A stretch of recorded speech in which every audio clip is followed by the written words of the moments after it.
नमस्कार।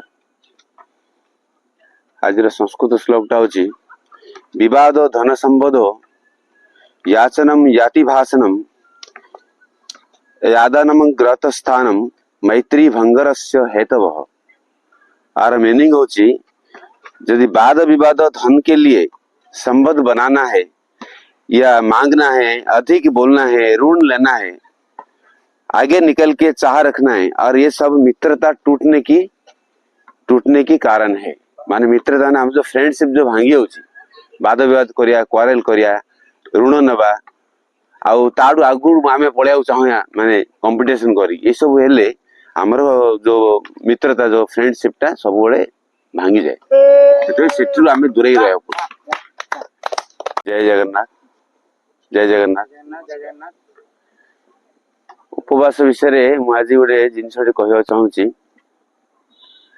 कौन माने गोटे थर गोटे गाँव रे बहुत गुड़ा लेडीज जो माने स्त्री लोक मैंने कुछ उपवास करते। उपवास कौन अनंत नारायण उपवास सब गुड़े मिसिकी 4-5 जन लेडीज उपवास करते। से उपवास प्रोसीजर टाइम थिला ना गोटे नदी आर पटे गोटे अनंत नारायण मंदिर अच्छी, से नदी पार होगी जीवे, पार हो गला से पूजा करेंगे, पूजा कर आइला पर उपवास भांगिकी खाइबे घरे जहाँ भी तार प्रोसीजर से माने बाहर सब पूजा सामग्री धरिकी मंदिर जाए बाहर आलू देखले गोटे नदी अच्छी आ कलाहांडिया मेघ आसूची। से समय नदीटा पार होगा पड़ो आउ नाउरिया देखा जाऊनी तापर से नदी पाखे रही नाउरिया को डाकिले बड़ कष्ट से आसला, कहला कलाहांडिया मेघ टेकुची आउ आपण टिके वेट करंतु, मेघ छाड़िले मु आपन नेकी आरपटू छाड़ीबी, नले माने टिके जदी फांका हले छाड़िला पर आपण जाईकी पूजा करि परिबे,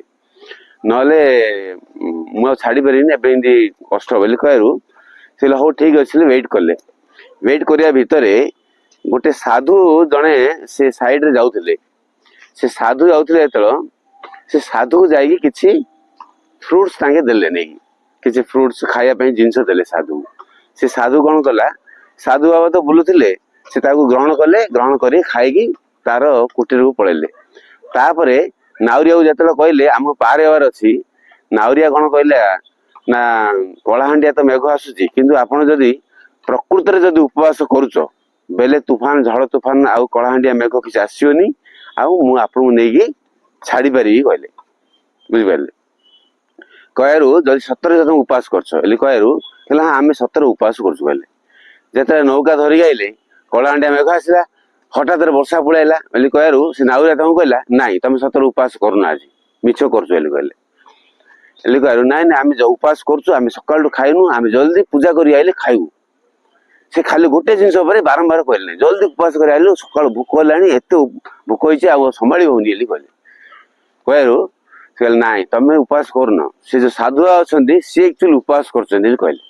साधु उपवास कर मु तांको निजे फ्रूट देकी आइली, फलमूल देकी आसली, से खाइले मो आगरे, तांके किंतु उपवास करछन। आमे तो सकाळू खाइनु, आमे पूजा करी आइले उपवास करी उपवास भांगिबो खाइबो, भूख लागिलानी ले नाही साधु बाबा करछन। साधु बाबा को नेकी आसो, से जदी नौकार मोर बसिबे ताहाले मेघ आसीओनी, तूफान आसीओनी, ताहाले मु छाड़ीबी।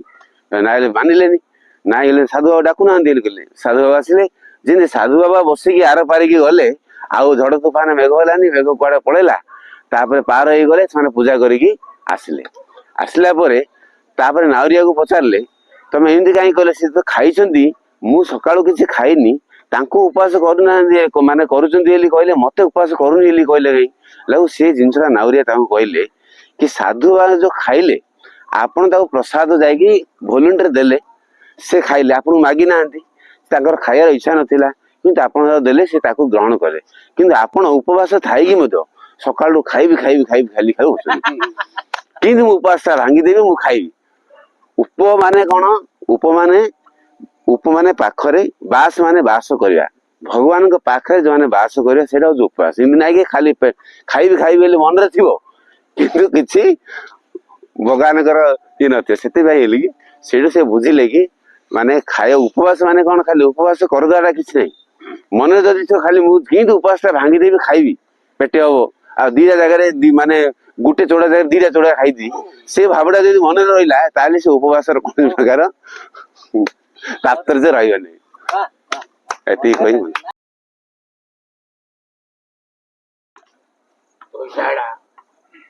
ସମସ୍ତଙ୍କୁ ନମସ୍କାର।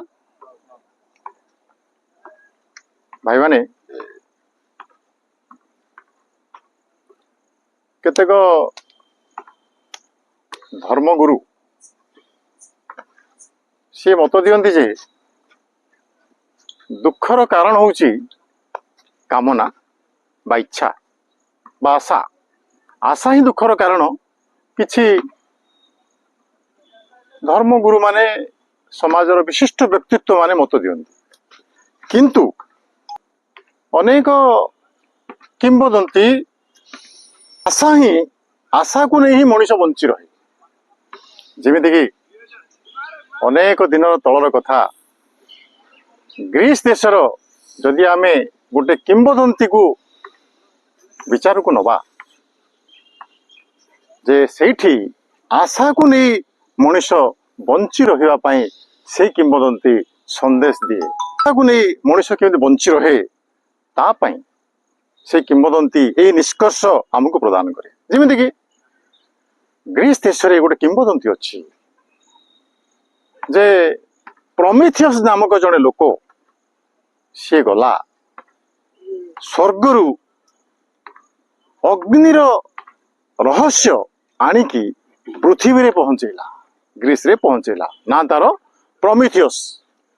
ଯେତେବେଳେ ପ୍ରମିଥିୟସ୍ ଅଗ୍ନିର ରହସ୍ୟ ଆଣିଲା, ସେଠିକାର ଦେବତା ମାନେ, ଉପଦେବତା ମାନେ ଜାଣିଲେ ଯେ ଆରେ ମଣିଷ ଆମଠୁ ଯଦି ଅଗ୍ନିର ସନ୍ଧାନ ନେଇଗଲେ ଅନ୍ୟାନ୍ୟ କଥା ସବୁ ଆମଠୁ ଶିଖିଯିବେ, ସେମାନେ ଆମଠୁ ବି ଗରିଆନ ହେଇଯିବେ। ତେଣୁ ସେଇ ଦେବତା ମାନେ ଗୋଟିଏ ସୁନ୍ଦରୀ ସ୍ତ୍ରୀ ତିଆରି କରିଲେ। ତା ନାଁ ଦେଲେ ପାଣ୍ଡୁରା। ପାଣ୍ଡୁରା, ସେ ପାଣ୍ଡୁରା ହାତରେ ଗୋଟେ ବକ୍ସ ଦେଲେ, ଧଳା ଚକଚକ ରୂପାର ବକ୍ସ। ତାକୁ ଦେଇକି ସେ ହଉଛି ଡାଉରି ବକ୍ସ, ଯେ ତୁ ଯାଇକି ଯିଏ ଆମର ଅଗ୍ନିର ସନ୍ଧାନ କରି ନେଇଛି ତାକୁ ତୁ ସର୍ବନାଶ କରିବୁ। ସେଇଠୁ ପାଣ୍ଡୁରା ଆସିଲା, ଆସିକି ପ୍ରମିଥିୟସ୍ ପାଖକୁ ଗଲା, କହିଲା ମୁଁ ତତେ ବିବାହ କରିବି। ପ୍ରମିଥିୟସ୍ ଶବ୍ଦର ଅର୍ଥ ହେଲା ଯେ ଭବିଷ୍ୟତ କଥା ଚିନ୍ତା କରିପାରେ। ପ୍ରମିଥିୟସ୍ ମନା କଲା ଯେ ମୁଁ ତତେ ବିବାହ କରିବି ନାହିଁ। ତାପରେ ପ୍ରମିଥିୟସ୍ ର ଭାଇ ଏକମେଥିୟସ୍ ପାଖକୁ ଗଲା ପାଣ୍ଡୁରା, ସେ ବକ୍ସ ଧରିକି କହିଲା ଯେ ଏକମେଥିୟସ୍, ମୁଁ ତମକୁ ବିବାହ କରିବି। ତାପରେ ଏଇ ବିବାହ କରିବା ସମୟରେ ମୋର ଯୋଉ ଆଣିଛି ଉପଢୌକନ ତାକୁ ମୁଁ ଆପଣଙ୍କୁ ଦେବି। ଏକମେଥିୟସ୍ ଶବ୍ଦର ଅର୍ଥ ଏହା ଯେ ହଠାତ୍ ସେ ଡିସିସନ ନେଇଯିବ, ସେ ଭବିଷ୍ୟତ କଥା ଚିନ୍ତା କରିବନି। ତା ନା ଏକମେଥିୟସ୍। ସେ କହିଲା ଠିକ ଅଛି, ମୁଁ ବିବାହ କରିବି। ବିବାହ ମଧ୍ୟ କଲା। ତାକୁ ସେ ଡାଉରି ବକ୍ସଟା ଦେଇଦେଲା। ଧଳା ଚିକ୍ ଚିକ୍ କରୁଛି ଡାଉରି ବକ୍ସ। ସେଇଠୁ ଇଏ ତ କାଉଳିଆଟା ଖୋଲିଦେଲା ଡାଉରି ବକ୍ସଟା। ଯେମିତି ଖୋଲି ଦେଇଛି, ଅସଂଖ୍ୟ ରୋଗ, ଶୋକ, ଅନେକ ପ୍ରକାର ଅପଶକ୍ତି, ଖରାପ ଜିନିଷ ଯେତେ ସବୁ ଅଛି ଦୁନିଆର, ସବୁ ଗୋଟେ ପରେ ଗୋଟେ ବାହାରୁଛି। ଚେଷ୍ଟା କରୁଛି ବନ୍ଦ କରିବା ପାଇଁ, ଡାଙ୍କୁଣିଆ କରିପାରୁନି। ଶେଷରେ ବାହାରିଲା ଆଶା, ହୋପ। ଅନେକ ହତାଶା, ଅନେକ ଦୁର୍ବିପାକ, ଅନେକ ରୋଗ, ଇଏ ବାହାରିବା ପରେ ଶେଷରେ ବାହାରିଲା ଆଶା। ଗ୍ରୀସ ଲୋକମାନଙ୍କର ଏ ବିଶ୍ୱାସ ଅଛି, ଏଇ କିମ୍ବଦନ୍ତୀ ଏ ବାର୍ତ୍ତା ଦଉଛି ଯେ ମଣିଷ ଅନେକ ଦୁଃଖ ଭିତର ଦେଇ ଗଲା ପରେ ମଧ୍ୟ ସେ ଆଶାକୁ ନେଇ ବଞ୍ଚେ। ନମସ୍କାର। जय जगन्नाथ। समस्त साथी मान को मोर सादर प्रणाम। Today is thought of the day. If you want to make your life easy, make it hard. This is a contradictory word. साथी माने यार अर्थ होची, आपण जदि जीवन को सहज सुगम करियार अछि, आपण माने नीति नियम चलंतु। नीति नियम चलिबाटा एते इजी नुह, it is very hard. So साथी माने आमे हमर प्रतिदिन दिनचर्या रे आमे गोटे सेट अप द लाइफ को आमे नेकी चलिबा, रूल्स फॉलो करिबा, तेबे हमर लाइफ टा खुशी रे कटिबो। जय जगन्नाथ।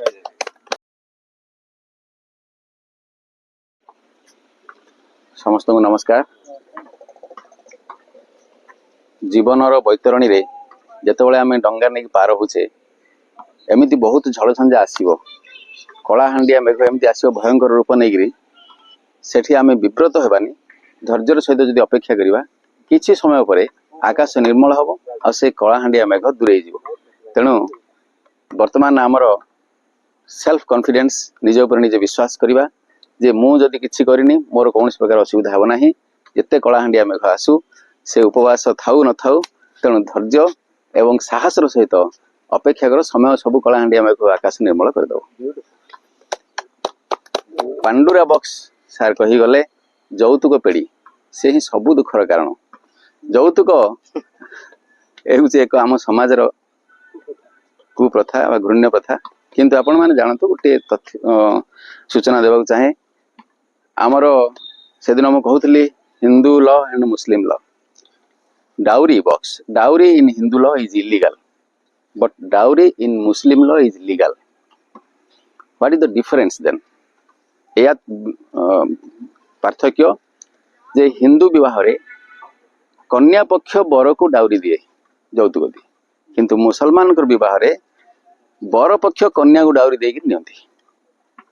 ଏବଂ ଆମର ଯେହେତୁ ଭରଣ ପୋଷଣ ଅଛି, ସେ ଆଇନରେ ଭରଣ ପୋଷଣ ନାହିଁ। ସେଇ ଯୋଉ ଡାଉରି କନ୍ୟା ପକ୍ଷକୁ ଦିଆଯାଇଥାଏ ସେଇଟା ତାର ଭରଣ ପୋଷଣ କାର୍ଯ୍ୟରେ ଲାଗିଥାଏ। ଏବଂ ସେମାନଙ୍କର ବିବାହ ଯୋଉ ମସଜିଦରେ ହୁଏ ତାଙ୍କୁ କୁହାଯାଏ ନିକା ନାମା। ନିକା ନାମା ଅର୍ଥ ବିବାହ ପତ୍ର ମସଜିଦରେ ଗୋଟେ ରେଜିଷ୍ଟରରେ ମେଣ୍ଟେନ ହୁଏ। ଯେମିତି ଆମର ପୁରୋହିତ ବିବାହ କରନ୍ତି, ତାଙ୍କର ମୁତାୱଲ୍ଲି ତାକୁ ସେ ବିବାହ କାର୍ଯ୍ୟ ସମ୍ପାଦନ କରନ୍ତି ଏବଂ ଡାଉରିଟିକୁ ସେଇଠି ରଖାଯାଏ ତଲାକ ପରେ ସ୍ତ୍ରୀଟିର ଭରଣ ପୋଷଣ ଦାୟିତ୍ୱରେ। ତେଣୁ ଡାଉରି ସବୁ କ୍ଷେତ୍ରରେ ବିପର୍ଯ୍ୟୟର କାରଣ, ଦୁଃଖର କାରଣ। ତାଠୁ ଦୂରରେ ରହିଲେ ସମାଜ ମଧ୍ୟ ବହୁତ ସୁଧୁରି ଯାଇପାରିବ, ଶାନ୍ତି ମିଳିବ। ଜୟ ଜଗନ୍ନାଥ। ବଢିଆ କଥା କହିଲେ।